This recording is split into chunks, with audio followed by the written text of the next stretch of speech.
Hello, ladies and gentlemen, and welcome to this exclusive interview with the South African Minister of Arts and Culture, Mr. Nathi Mthethwa, who is on an official working visit to Algeria as part of the Africa Month programs of the South African Department of Arts and Culture. Your Excellency, thank you so much for taking the time to be with us today. Your Excellency, you're here as part of a roadshow to intensify intra-African cultural cooperation and build support for the Africa Month programs of the South African Department of Arts and Culture. Can you tell us more about this roadshow, Your Excellency? Well, thanks, Lamia, and thanks to your viewers of your beautiful country. We've been here for the past few days. We think it's important that all of us remind ourselves that first and foremost we are Africa, and therefore we've got to know each other much better. We've got to cooperate and ensure that indeed the dream of our forebears of an integrated African continent is realized, and this roadshow is part of that. And for us, where else could we have started this than Ethiopia, Algeria, and Western Sahara, especially because of the role these three countries and the impact they had in our own liberation struggle in South Africa. So the importance of these three countries, that was going to lead me to my next question. Why Ethiopia, Algeria, and the Sahrawi Arab Republic? Well, first and foremost, when we needed friends as South Africa under apartheid state, we didn't have much friends.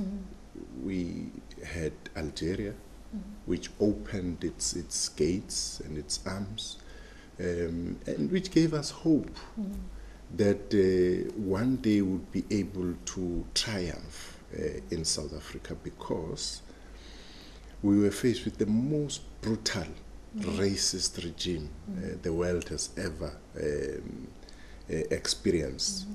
And our leader and some of the leaders of the ANC at the time, Nelson Mandela being part of them, and led the delegation for us to open bases here to be trained in Algeria, which eventually happened. And that gave us such a boost that we are going to be in a position to retaliate when they attack. Because remember that the organization which is the governing party in South Africa today, the African National Congress, Mandela's movement, had been in peaceful talks with the arrogant racist regime for almost 50 years. And after that, this regime decided to ban organization. So there was no other option available for the people of South Africa to register their case. So Algeria trained our leaders, and Ethiopia, Mandela's first gun was from Emperor Haile Selassie during those periods. So these two countries are extremely important to us. With Western Sahara, we think that we have an obligation as humanity globally, first and foremost, but as South Africa, having gone through this terrible past, we know how it feels to be oppressed, especially when your oppressor is within reach, is your neighbor, is in your country. So we think that the processes of United Nations for the self-determination of the people of Western Sahara should be followed to the letter, should be supported, but the whole world must rally behind the Sahrawi people's cause. Well, Algeria definitely shares South Africa's stance about the Sahrawi people. We'll get to that a bit later, but for now, you have held talks with the Minister of Culture, Algerian Minister of Culture, Mr. Azzeddine Mehoubi. Could you walk us through the main axis that you discussed? Oh yes, we talked with my brother, Minister, His Excellency Minister Mehoubi, we talked a lot of things. One, our position, both as South Africa and Algeria, one being a significant player in the continent, in the north, which is Algeria, and in the south, which is South Africa. We're looking at the global governance. We looked at the need for transformation and the reform of the multilateral institutions, like the United Nations, especially the Security Council of the United Nations.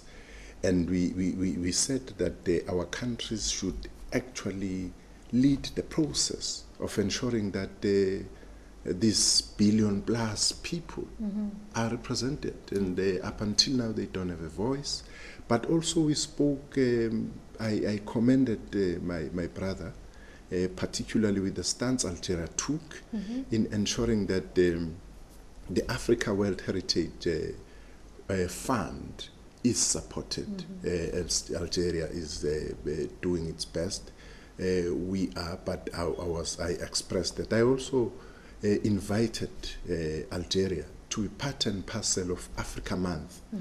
We decided that Africa should celebrate its Africanness every year, not only on the 25th of May, but the whole month of May. So we started this year in South Africa. We'll be in South Africa next year. But our view is that this should rotate from one region to the other, where we come as Africa, and celebrate our Africanness through different genres in arts, in culture, in heritage. People of Zambia, people of Sudan, people of Uganda should know what makes Algeria tick. For instance, what is the cuisine of Algeria? What is the fashion of Algeria? What are these important arts and spiritual and artistic products which Algeria has to offer, vice versa? So we should know each other much better. The month Africa is about the festival of ideas, the sharing of each other's being as different countries, but being an African continent. Your Excellency, also, as I understand, you looked at the draft co-production treaty on cooperation on film between Algeria and South Africa. Absolutely. You know, you would know that the film industry is a huge place and a huge contributor to different countries' GDPs. You know, when you talk about Hollywood, we are talking about the world. But there are other developments which have happened in the world. Today you have Bollywood, which is successful. You have Nollywood in Nigeria, big, you know. So South Africa and Algeria stand a better chance to grow. You can end up having Hollywood in Algeria or Sollywood in South Africa. It's an important industry. So we've got to expand. We've got to ensure that we help our economies. As you know, that there's a general global economic downturn which we are faced with, and we look into such industries to help us. And of course, we agreed that a lot of training, a lot of skills exchange have to happen in this field, so that we really are counted to amongst the best in the continent and the world, because we have all the reasons, we have the capacity, we have the will, we have resources. We just have to get our heads together to ensure that we come out a formidable twin. In a related topic, are there any exchange programs between the two countries in the field of art in general, and maybe film specifically, cinematographic exchanges? Yes, we have. You would know that our agency, of which its CEO is part of the delegation. The National Film and Video Foundation is with us here. Yes. Has been engaged with their counterpart in the country, in Algeria, to an extent of being part of the co-production of a project which we are going to be launching in the beginning of the year. But most importantly, for us, we've emphasized the area of training, especially in the film industry, but also ensuring that we have locally produced actors and emphasize on local content, because people would want to know the local content of Algeria the world over. People would want to know about South Africa's own local content. Indeed. So we're engaged in those talks, and we are very much confident that we're going to take this industry to higher planes. Yeah, hopefully. About that, actually, there are talks of a joint movie production about Nelson Mandela between Algeria and South Africa. Is there any truth to this? Oh, yes. As I said earlier on, whenever one thinks about this, we can't help but marvel at the relationship or the relations between the two countries. This movie is not just a movie, a film movie, but it is about our heritage. Indeed. It connotes the very important roots and ties that bind the two countries. In Nelson Mandela, we've identified a common denominator, because Mandela is South African much as he is Algerian. Yeah. We were not going to see 1994 if it was not because of Algeria. Yeah. Algeria, for us, has played that very critical role. So this movie talks about the journey of Mandela, which is the journey of the people of South Africa, who had to choose between two options at a particular time: submit or fight. And when the people of South Africa decided to take the option of fighting, the next question was how and with what? What sort of skills do you have? What sort of arms do you have to do that? Then there came Algeria. So this movie is more than a movie. It's going to really tell people some of the things we've kept under wraps for a very long time. And by the way, some of the people who were with him in the camps are still alive. They are still here. And we are happy to be in this very important country. Well, you're most welcome, Your Excellency. Yeah. And we are definitely looking forward to the movie, to watch the movie. Thank you.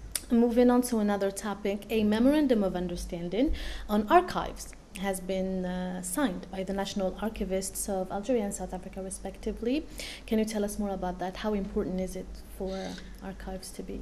It's extremely important, except that I must also show my appreciation of the government of Algeria under the leadership of President, His Excellency, President Bouteflika, who have taken this matter of archives to higher levels. I learned when I came here that the archive section is in the presidency. So for us, we would delay the signing because we think that it's important that the necessary protocol is followed. But it's very important because a nation without archives is a nation without roots. We've got to know where we come from. And this country has taught me in the past few days in here a thing or two on how to preserve our archival material. We do have our archive unit in South Africa. The head of the archives unit is here with us, which is an agent of the arts and culture. But I think that we will have to relook at how we take this thing to the highest office in the land, which is the presidency. Indeed, Your Excellency. Your Excellency, do you think there are enough efforts in promoting intra-African culture and art by two important countries like Algeria and South Africa? Where do we stand now? Where do we need to go to promote intra-African culture? Well, we just have to remind ourselves who we are. We have to remember that dreaded the Berlin Congress in 1884-85, which decided to go for the scramble of Africa, which decided to partition our continent. We've got to just remember that we are not alone. It's Africa in Africa and Africa in the diaspora. And the leaders like Henry Sylvester Williams, W.E.B. Du Bois, their role in Pan-Africanism. We've got to go through all that route to that son of Africa, Pixley Isagasene, who gave that oratory work at Columbia University in 1906 about the regeneration of Africa. We've got to say that the 25th of May 1963 came as a product of a protracted struggle of people of this continent who said that we are not going to achieve anything as Africans if we don't come together and united. Their role, our forebears, played a key role in ensuring that all the countries in the continent are free. We are a free continent today, of course, with the exception of Western Sahara. That's why all humanity must focus on this country and ensure that people of that country are afforded an opportunity to voice their views in terms of their independence and so on. But today we have AU. And AU in 2013 decided to come up with a roadmap, the AU Agenda 2063, which gives us the Africa Rising narrative. There is a very clear program distinct with its 7 aspirations of the AU Agenda 2063, and ours as arts and culture, for instance, Aspiration 5, which talks about the strong cultural identity, ethics and values. We as Africa stand a chance for realizing the dreams of our forebears in integrating our continent politically, economically, socially and culturally. Out of 10 projected economic growth areas and centers, 7 of them will be or are here in Africa. It therefore means that we are in a better position. We just have to strengthen and get more united, ensure that our continent is secured, our continent progresses. Prosperity will be realized through our collective efforts. Indeed, and together we stand. United we stand. Maybe let's move now to South Africa to talk a little bit about the Department of Arts and Culture. In such a diverse society like the South African one, what does the department do to ensure social cohesion? Well, it's a major program for our government. The program of, we call it nation building and social cohesion. Nation building because before 1994, there was no nation to talk about in South Africa. There was apartheid. Apartheid divided people according to their ethnic groups, tribal lines, regionalism, and so on and so forth. It's only 1994 where we said, first and foremost, we need to develop a program to reconcile ourselves as South Africans. And we need to start defining those things which unite us from our different backgrounds. And the question came, that was the question of leadership. That for people to be united, there has to be leadership.